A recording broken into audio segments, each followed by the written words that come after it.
un podcast de Cooperativa. Con datos científicos y citas literarias, el libro La vida secreta de los cetáceos explora la vida de los cetáceos, cómo respiran, se comunican, cazan y protegen a sus crías. Describe además las técnicas como la ecolocalización y la trampa de burbujas, cómo las ballenas pueden almacenar toneladas de carbono, ayudando a mitigar el cambio climático y, además de su compleja dinámica social y cultural, que transmiten tras generación por generación. Mi nombre es Jorge Lira y este es el Congreso Futuro.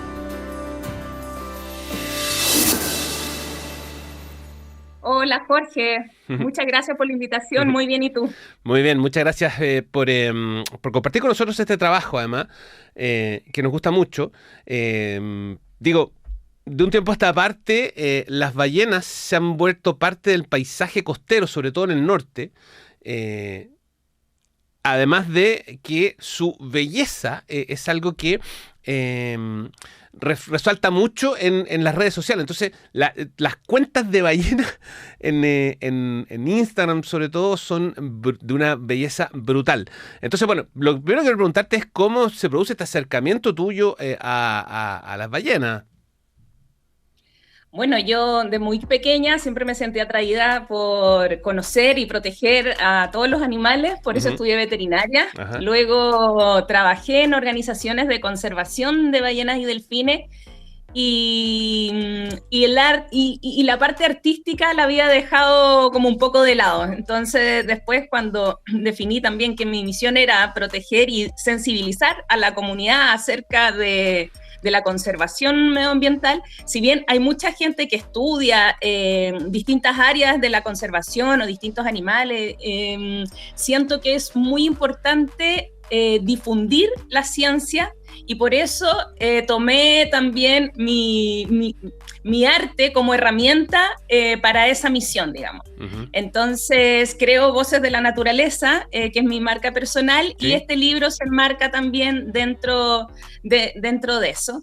Y bueno, yo trabajé con cetáceos desde muy pequeña, como te digo, siempre también escuché que para ver cetáceos, así como tú dices, había que salir fuera de Chile o había que ir a ver los acuarios, que ahora se sabe que finalmente es una vida de sufrimiento y bueno, es un tema bien complicado y que mueve muchos millones de dólares a nivel mundial, el tema del cautiverio, que también lo menciono en el libro. Y me fui dando cuenta que Chile es un país marítimo, que no había que salir fuera de Chile para ver ballenas y delfines. En nuestras aguas navegan alrededor del 50% de todas las especies de ballenas y delfines que están registradas a nivel mundial. Entonces, somos un país privilegiado. Tenemos un hotspot de biodiversidad otorgado gracias a la corriente de Humboldt, que está a lo largo de todo nuestro mar. Entonces, desde el norte hasta el sur hay lugares de avistamiento de ballenas y delfines. Las ballenas las podemos ver más en esta época porque, a diferencia de los delfines, las ballenas son migratorias. Entonces, comienzan a llegar en esta temporada de verano, alimentarse a aguas ricas en alimentos, aguas frías de altas latitudes. Entonces, por eso es que en esta época también podemos ver más ballenas navegando. Pero es bien impresionante eso, porque como tú bien decías, uno nunca o sea, como que, no sé, uno conocía las ballenas por las películas, digamos, y de pronto nos dimos cuenta de que efectivamente, o sea, yo crecí frente al mar, en el norte, y claro, recuerdo que había avistamientos cuando era chico que generaban una mini conmoción, pero que la gente se enteraba no sé, porque los marinos, pero resulta que ahora están por todas partes, digamos. O sea, ahora hay, digamos, me ha tocado a mí ver, no verlas de cerca, pero sí escucharlas, por ejemplo, cerca del mar. Entonces, es bien impresionante cómo es que o siempre estuvieron allí o empezaron a venir y finalmente eso ha generado una cultura como del avistamiento que en algún momento se desbordó un poco, sí, porque la gente se acercaba mucho y no sé qué, pero hoy día me parece que hay un poco más de respeto, ¿no? Sí, creo que, bueno, a partir del es que hubo un declive muy grande de muchas especies que estuvieron al borde de la extinción a partir del siglo XVIII, con la revolución industrial y con los buques a vapor. Hubo una mayor caza de ballenas porque podían alcanzar mayores velocidades, tenían herramientas más efectivas para matarla rápidamente, como los arpones que le explotaban.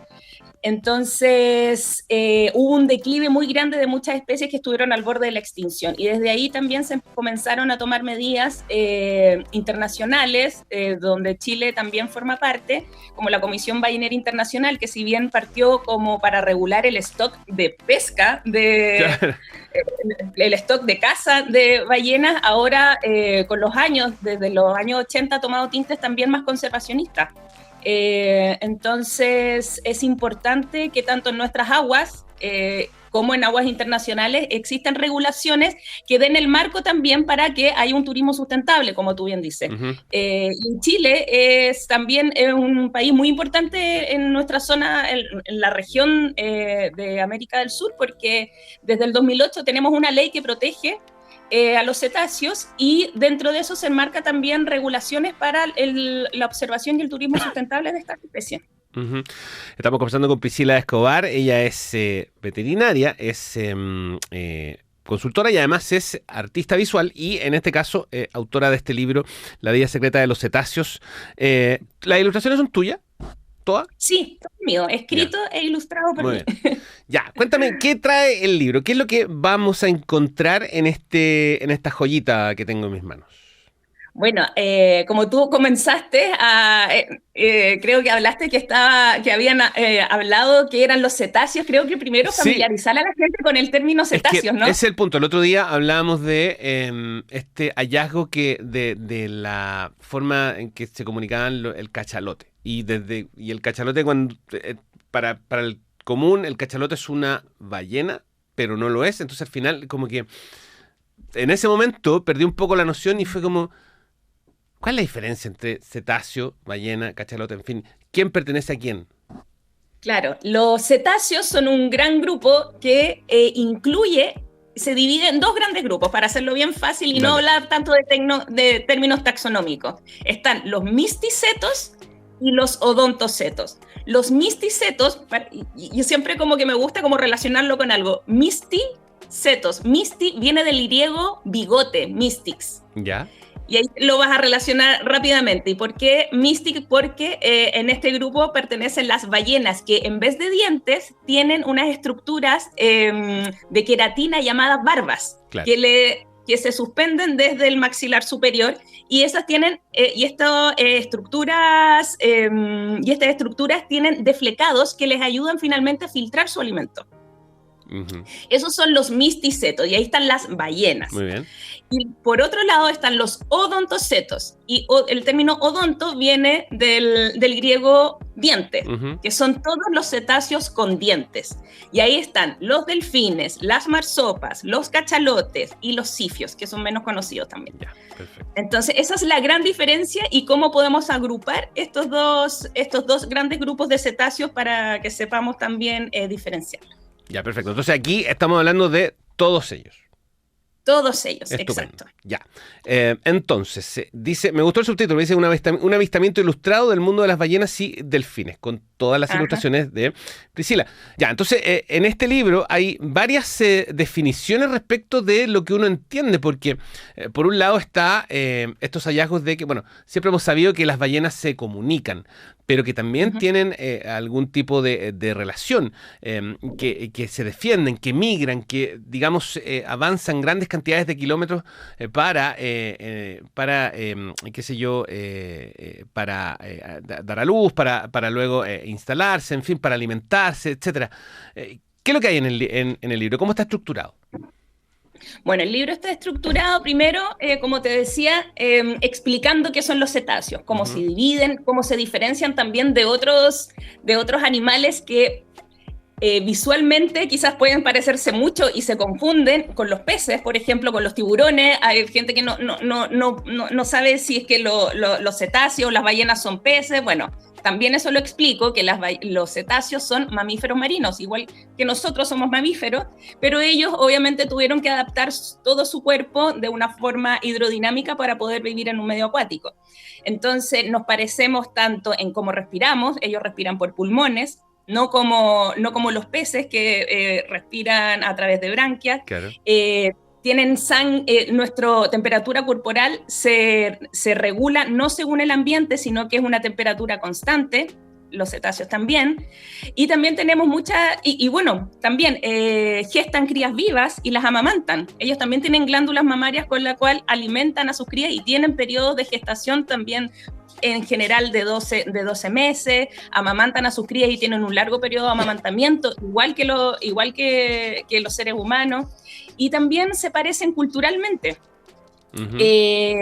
Se transmiten enseñanzas de generación en generación. Hay distintas poblaciones en distintas partes del mundo que tienen distintas formas de comunicarse, distintas formas de jugar, distintas formas de cazar.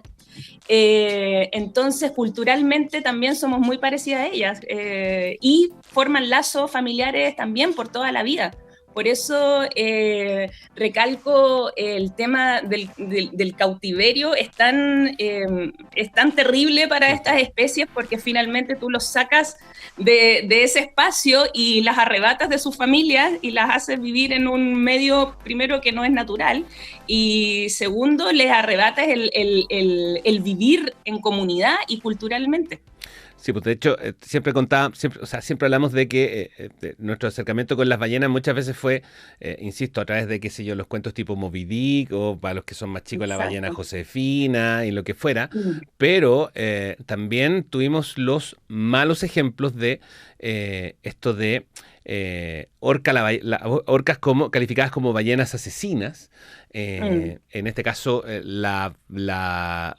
¿cómo se llama? La orca que estaba en el Sea Aquarium en Estados Unidos por año, que después mejora un poco limpia un poco la conciencia con la película Liberen a Willy, en fin, pero bueno, finalmente siempre tuvimos ese acercamiento y hoy día las vemos transitar y eso nos parece muy, muy notable. Este libro es para... cualquiera pensaría que un libro ilustrado está pensado en los niños, digamos, pero de pronto uno se encuentra acá con que efectivamente, o sea, es muy atractivo también visualmente para pequeños, pero hay información muy, muy concreta, digamos, hay citas también literarias, en fin, es una, ¿cómo decirlo? Es como una mirada bien integral, ¿no? Sí, yo siempre lo quise hacer bien transversal para todo lector. Uh-huh. Si bien, claro, los niños y los jóvenes muchas veces vienen sin muchos patrones incorporados o prejuicios y qué sé yo, y a veces vienen como con mucha más conciencia que ya un adulto, claro. Y le enseñan y son muy, muy buenos para enseñar también o hacerlos pensar y reflexionar a sus papás o a sus abuelos. Este libro es para todo lector. Uh-huh. Y siempre lo pensé de esa forma, y como tú dices, también, si bien para mí era importante entregar información científica, también es muy importante generar una conexión con el lector a través también de darle mucha importancia a las ilustraciones y a los silencios también que tiene el libro, y como tú bien dices, las citas que hago de autores que a mí me gustan, para que se forme un tipo de relación y también de reflexión en torno al libro, para que tú después te quedes también conversando, claro, sobre el libro, para que reflexiones sobre él, para que te imagines cosas y también quedes con ganas de saber más, de averiguar más. Priscila, ha habido en el último tiempo varios varamientos,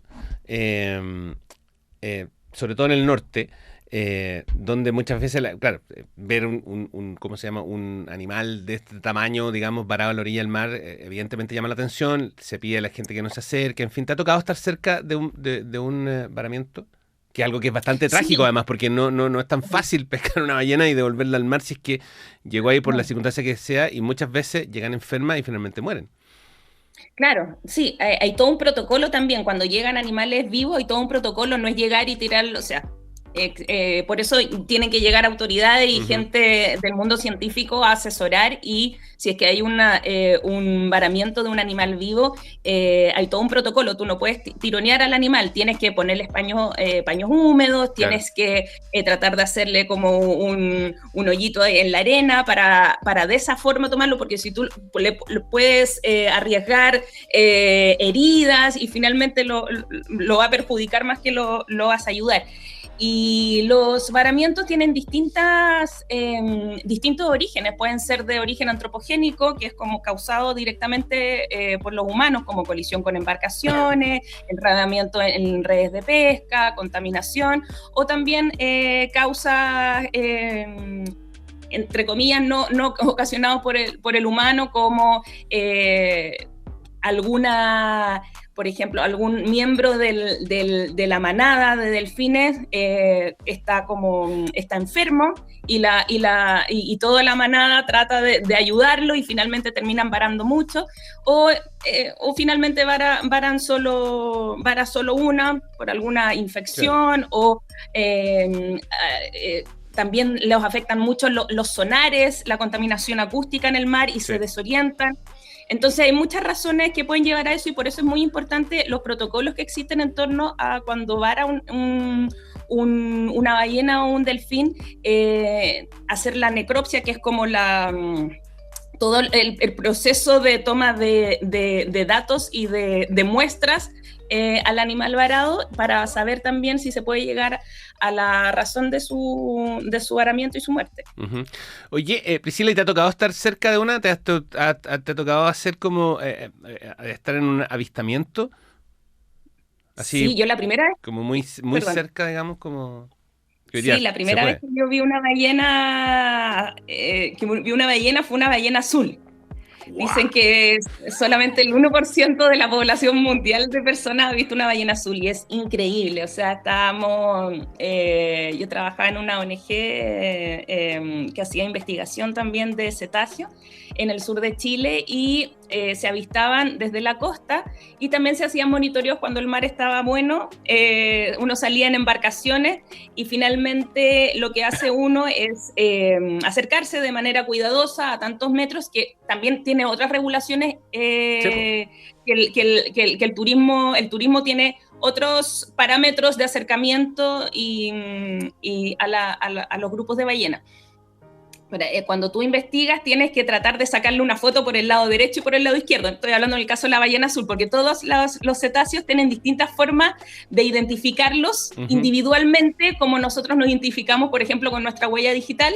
Ellos también tienen sus formas particulares de identificarse. Por ejemplo, la ballena azul, tienes que sacarle una foto por el lado derecho y por el lado izquierdo, tomando como referencia su aleta dorsal. Y ahí tú ves el patrón de pigmentación que tiene la ballena en esa zona, y con eso tú vas formando un catálogo. Ajá. Vas formando un catálogo de fotoidentificación para ver qué ballenas vuelven a ese sector, quiénes no. Entonces vas formando como un catálogo de fotoidentificación de las poblaciones de ballenas que se mueven por el lugar.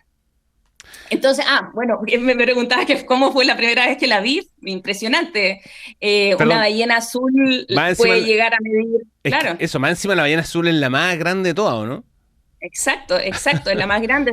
El mayor registro que se tiene de ballena en el mundo es de 33,5 metros, que fue durante la cacería de ballena en el hemisferio norte.